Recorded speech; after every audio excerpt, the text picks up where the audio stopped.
Muito boa noite, tudo bem? Aqui é o professor Fábio Damasio, mais uma vez aqui com vocês. Hoje a nossa matéria vai ser de gestão de processos, tá bom? Nós iniciaremos falando sobre o primeiro tema, que é. Deixa eu compartilhar aqui a minha tela com vocês. Nós vamos falar hoje sobre racionalização, né? De processos, né? Então, nós vamos tratar sobre alguns métodos e ferramentas de gestão, tá bom? Então, nós vamos começar a falar sobre algumas ferramentas. Vocês já estarão familiarizados com algumas delas, mas a gente vai começar a falar de uma maneira agora mais aprofundada. Como eu tinha falado, principalmente o diagrama de Ishikawa, tá bom? Então, nós vamos falar o que é uma ferramenta de gestão.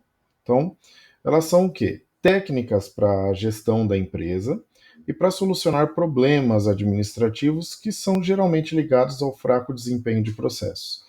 Então, a gestão utiliza essas ferramentas de gestão buscando, né, corrigir algumas falhas, né, solucionar alguns problemas relacionados ao desempenho em algum processo. Como eu tinha falado na primeira aula, na segunda, né, os processos eles são um conjunto de atividades. Então, quando nós temos uma ferramenta de gestão, ela só visa você corrigir, né, alguns erros que são ligados ao fraco desempenho, visando melhorar o desempenho da empresa e aumentar a sua produtividade e eficácia, né? Então, quando nós falamos sobre ferramentas de gestão, nós temos algumas situações que são muito importantes. Então, o primeiro passo, e aí eu considero primordial, é que não basta conhecer as ferramentas. É necessário primeiro você saber interpretar e onde e quando usar. Por quê, gente? Muitas vezes, e aí dentro da minha experiência, né, que eu trabalho já há muito tempo, o que eu percebo que a grande dificuldade das empresas está em justamente em saber aplicar e interpretar aquelas informações. Ou, em muitos casos, acabar utilizando no momento errado, né?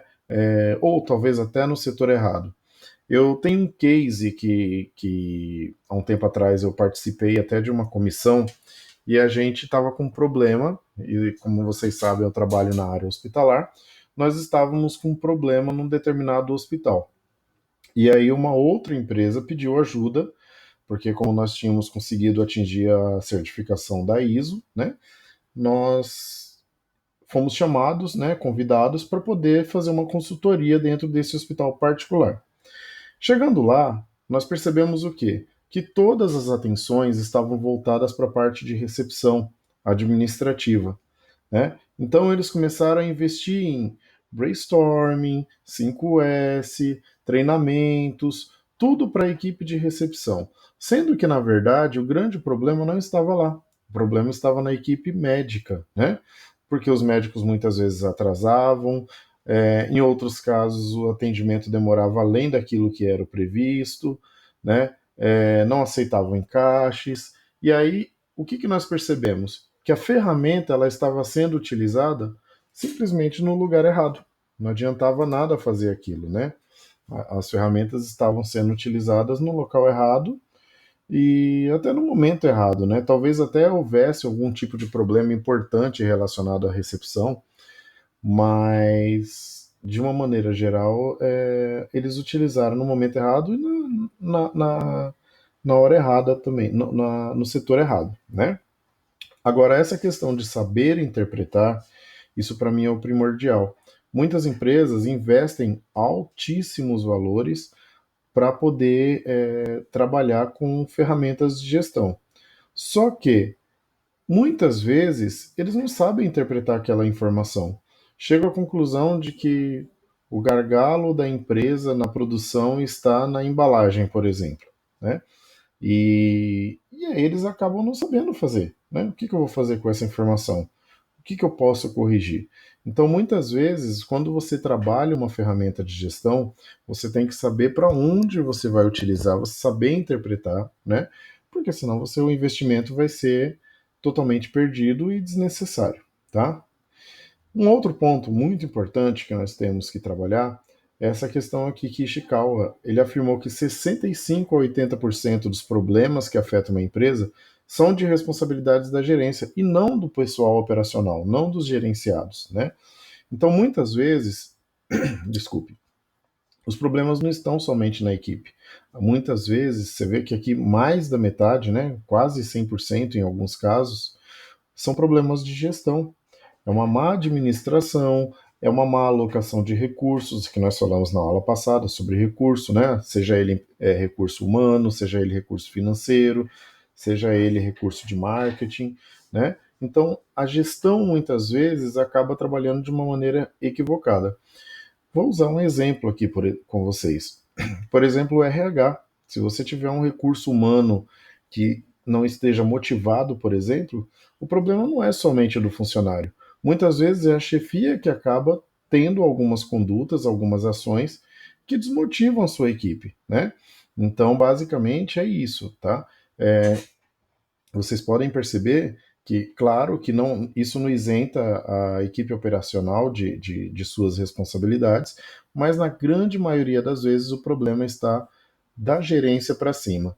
Voltando na primeira aula, né, nós podemos lembrar lá, é ali do planejamento, ali no planejamento estratégico, né, ou até o planejamento tático para cima. O operacional muitas vezes apenas cumpre ordens, né? Quem aí, talvez, a gente pode até discutir no WhatsApp depois, trabalha em alguma empresa que você percebe que o problema não é a equipe, né? Muitas vezes é a chefia, ou que vai por um caminho errado, ou que acaba orientando a sua equipe de uma maneira equivocada, e isso tudo acaba contribuindo para que a empresa não tenha um resultado esperado, tá?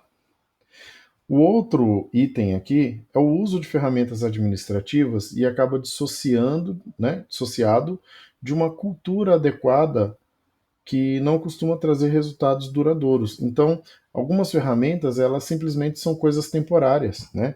Muitas empresas investem, pensam somente no custo, em fazer algo barato, né? E muitas vezes esse barato acaba não conseguindo trazer o resultado esperado para a empresa. Então, quando você pensa em fazer a utilização de uma ferramenta de gestão, você tem que pensar em trazer, em utilizar uma coisa que seja definitiva, né? Claro que nós vimos o exemplo e vamos falar um pouco também sobre o PDCA. Muitas vezes algumas ações são um ciclo, né, dentro da empresa. E esse ciclo ele não pode acabar nunca, ele só tem que melhorar e não diminuir, tá? Então, nós temos aqui algumas funções e os seus respectivos, as suas respectivas ferramentas, né?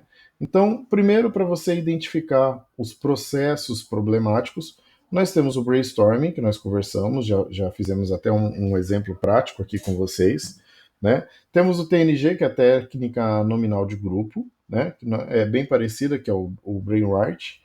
A matriz de priorização, nós também falamos um pouco na aula passada. O PDCA, eu não coloquei aqui já visto, porque a gente vai trabalhar um pouquinho hoje também. E o diagrama de Pareto também, tá bom? São todas ferramentas importantíssimas, a gente vai falar um pouquinho aqui para frente. O B aqui são ferramentas que servem para investigar as características de um problema. Então nós temos o histograma, que eu vou explicar mais para frente, e a estratificação também, tá?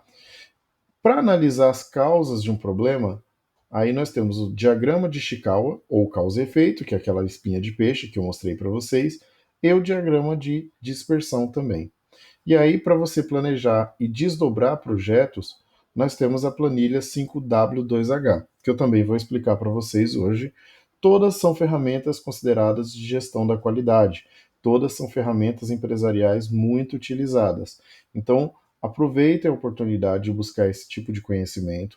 São informações que poucas pessoas têm, a não ser que trabalhem na área ou, né, ou que tenham estudado para a área, mas isso são coisas muito utilizadas e que, se vocês forem para o mercado de trabalho sabendo sobre isso, muitas vezes isso pode fazer que tornar um diferencial e fazer com que vocês saiam na frente na disputa de uma vaga, por exemplo, tá? Então, voltando aqui o ciclo PDCA, como vocês já tinham feito comigo, nós já fizemos. mas nunca é demais, não vou aprofundar mais, porque nós já fizemos bastante. Então, é uma ferramenta de gestão da qualidade, né?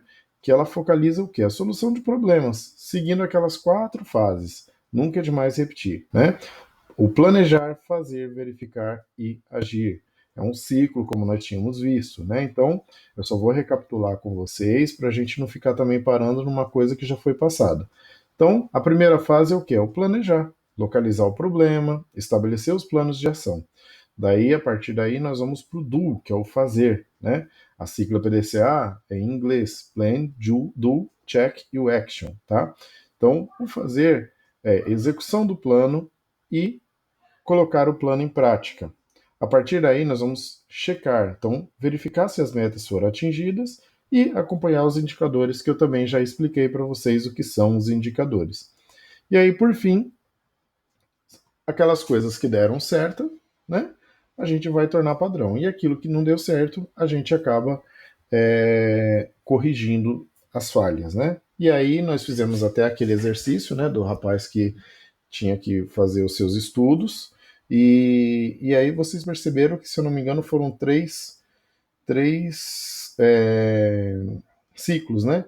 E é uma coisa frequente, gente. É uma coisa que não para, tá? Então, basicamente é isso, tá bom? Aqui nós vamos falar um pouquinho sobre o diagrama de Pareto, tá?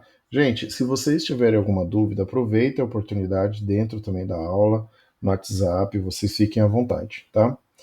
Então, Pareto, né? Esse senhor, ele nasceu em 1848 na França, né? Estudou na Itália, né? A questão da distribuição de riquezas em diferentes países. E aí ele concluiu que 20% das pessoas controla a grande maioria, que são os outros 80% da riqueza. E aí ele percebeu o quê? Que esta mesma distribuição foi observada em outras áreas, como na distribuição de terras na Itália, acabou sendo conhecido como efeito ou lei de Pareto, tá? E aí esse efeito ou lei de Pareto pode ser observado também no controle de qualidade. Então ele trouxe isso para o controle de qualidade. Ele pegou um conhecimento, um estudo que ele fez em relação à riqueza, né, a classe política do seu país, né, e trouxe para o controle de qualidade. Então ele percebeu que 80% dos problemas se originam apenas de 20% de causas, né? Então você vê que é uma proporção muito grande. Só 20% das causas acaba gerando 80% dos problemas. E aí, o gráfico de Pareto, hoje, né? E isso é muito utilizado ainda. Ele é utilizado para quê? Para mostrar a ação do princípio. Então, como é feito? Aqui a gente vai ver, tá? Tem um exemplo do gráfico de Pareto aqui, ó. Mas de toda forma, o gráfico, os dados eles são colocados de uma maneira que os poucos fatores que causam a maioria dos problemas possam ser observados. Então, o foco ele sempre está nos fatores que causam os problemas, tá? Então, se os esforços de melhoria for concentrado neles, o impacto será maior e o custo menor. Então, o gráfico de Pareto ele é utilizado para quê? Para apontar 20% dos processos ruins que tomam 80% das atividades dos recursos. Então, ele focaliza naqueles processos ruins, ele faz um levantamento, né? E aí ele aponta quais são os processos ruins, onde estão os problemas, onde mora o problema, né? 20%, que aí ele vai falar, peraí, 20% dos processos ruins vai acabar ocasionando em 80% das atividades de recurso. Então, para construir um diagrama de Pareto, né, geralmente a gente utiliza o quê? Um gráfico de barras, tá? Se você fizer por outro tipo de gráfico, pode até ser que dê certo, mas o ideal mesmo é a utilização do gráfico de barras, tá? Daí você ordena os problemas ou dos processos ou atividades, identificando os mais importantes e medindo em diversas escalas, tá? Então você vai pegar sempre do mais problemático para o menos problemático. Quando você faz o diagrama de Pareto, você vai procurar de uma maneira decrescente, tá? Por quê? Porque você vai descobrir quais são os maiores problemas dentro da tua empresa, né, dentro do teu processo, e aí sim você vai ver que isso é causa de uma série de outros problemas. Então, geralmente, tem várias formas de você agrupar essas informações, tá? Então, para você montar, você tem, dentre algumas formas, você pode usar o brainstorming, que vocês já conhecem, nós fizemos até um exercício aqui na prática, né? Ou dados coletados através de planilhas. Isso, pessoal, varia muito conforme a sua atividade, conforme a atividade da empresa, né? É claro que você pegar um diagrama de Pareto numa empresa de ônibus de turismo ou aviação, por exemplo, né? Vai ser diferente de uma empresa metalúrgica que trabalha com produção. É muito diferente. Em muitos casos, você não vai conseguir reunir toda a equipe para você fazer um brainstorming, né? Ou pelo menos se você conseguir, você não vai conseguir fazer um brainstorming com qualidade, né? E aí, na hora de você coletar os dados, né? Talvez você perca um pouco de qualidade da informação. E aí, em alguns casos, você consegue fazer através de planilhas. Isso daí também é muito utilizado, né? Planilhas para tabular aquelas informações e acaba conseguindo utilizar dessa maneira, tá bom? Mas assim, gente, isso daqui são apenas dois exemplos, tá? Existem várias outras formas. O brainstorming hoje, eles estão até tentando fazer por videoconferência, né? Utilizando os recursos como o Tinique, que vocês, né, têm aula muitas vezes, o Google Meet, o Zoom, ou até o próprio WhatsApp. Então, é uma maneira mais prática de você tentar fazer. Mas existem diversas outras maneiras e isso vai muito conforme a criatividade da sua empresa, tá bom? Então, o que é importante destacar? Durante a análise do diagrama de Pareto, tá? Os problemas mais frequentes nem sempre são os mais caros. Então, além disso, deve construir o gráfico indicando corretamente as grandezas e a que elas se referem, tá? Unidade de medida. Então, não é, geralmente, nem sempre os grandes problemas são os mais caros. Então, você tem que também colocar isso, levar isso em conta, tá? E aí você vai possuir um eixo XY, como está aqui, por exemplo. Então, aqui você tem um número de ocorrências em uma determinada atividade da empresa, né? E o percentual acumulado é o que está ali na linha azul. Se vocês observarem bem, como eu falei para vocês, ó, sempre decrescente. Vocês perceberam? Olha aqui que está vindo do 25 até o 5 ali, provavelmente, né? O número de ocorrências. Então, a ocorrência 1, né? Ela teve 25, aí tem que ver qual é essa atividade, né? A atividade 1 teve 25 ocorrências, e aí vai até a atividade 10, que tem aí 5 ocorrências, tá? Então, o gráfico de Pareto, ele trabalha justamente isso, tá? Então, quando nós fazemos ele, a gente está tentando identificar. Vamos usar um exemplo prático aqui. Eu vou pegar aqui uma empresa metalúrgica, né? Então, digamos que a atividade um seja embalagem. Não sei. Então, você teve 25 ocorrências. E aí a atividade 10 tenha sido transporte, por exemplo. Né? Então, você vai trabalhar em cima da embalagem. O transporte, nesse primeiro momento, acaba ficando de lado. Se fosse para pegar aqui os três casos mais importantes, eu pegaria então a atividade um, 2 e 3.